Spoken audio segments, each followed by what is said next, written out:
Sebelum membahas lebih lanjut mengenai sistem pemerintahan pasca reformasi, kita harus mengetahui dulu apa sih sistem pemerintahan itu.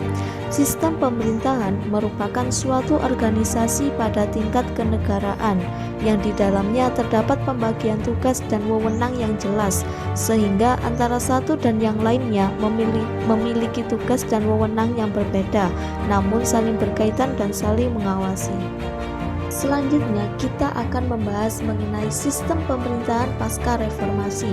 Sebelum melanjutkan lebih dalam, kita harus mengetahui apa sih pasca reformasi itu. Pasca reformasi merupakan keadaan sesudah reformasi, di mana pemerintah maupun masyarakat mampu menerima keadaan sesudah reformasi dan mampu untuk menjalankan ke depannya. Sekarang ini sistem pemerintahan di Indonesia masih dalam masa transisi sebelum diberlakukannya sistem pemerintahan baru berdasarkan Undang-Undang Dasar 1945 hasil amandemen keempat tahun 2002. Sistem pemerintahan Indonesia masih mendasarkan pada Undang-Undang Dasar 1945 dengan beberapa perubahan seiring dengan adanya transisi menuju sistem pemerintahan yang baru. Sistem pemerintahan baru diharapkan berjalan mulai tahun 2004 setelah dilakukannya pemilu tahun 2004. Melanjut dari pembahasan sebelumnya, terdapat pokok-pokok sistem pemerintahan Indonesia. Di antaranya yang pertama, bentuk negara kesatuan dengan prinsip otonomi daerah yang luas. Wilayah negara terbagi dalam beberapa provinsi. Yang kedua, bentuk pemerintahan adalah republik, sedangkan sistem pemerintahan adalah presidensial. Yang ketiga, presiden adalah kepala negara dan sekaligus kepala pemerintahan. Presiden dan wakil presiden dipilih secara langsung oleh rakyat dalam satu paket. Yang keempat, kabinet atau menteri diangkat oleh presiden dan bertanggung jawab kepada presiden. Dan yang kelima, parlemen terdiri atas dua bagian atau bikameral, Dewan Perwakilan Rakyat atau DPR dan Dewan Perwakilan Daerah atau DPD.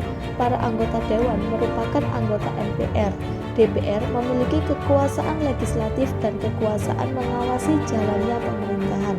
Yang terakhir yaitu kekuasaan yudikatif dijalankan oleh Mahkamah Agung dan badan peradilan di bawahnya.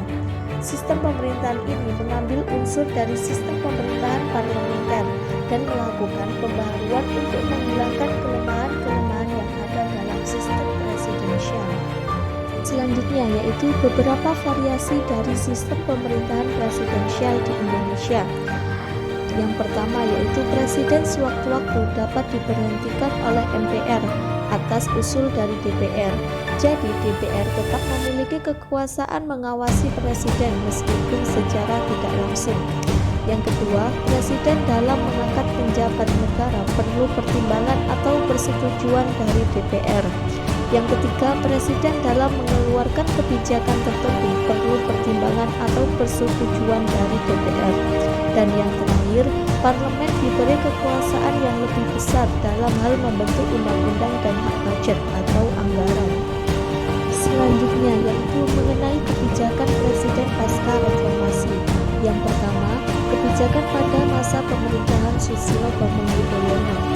Di antaranya adalah kebijakan presiden pasca reformasi pada masa pemerintahan Joko Widodo. Terdapat dua kebijakan. Yang pertama yaitu pembentukan kabinet kerja dan yang kedua ialah pembentukan kabinet Indonesia Maju.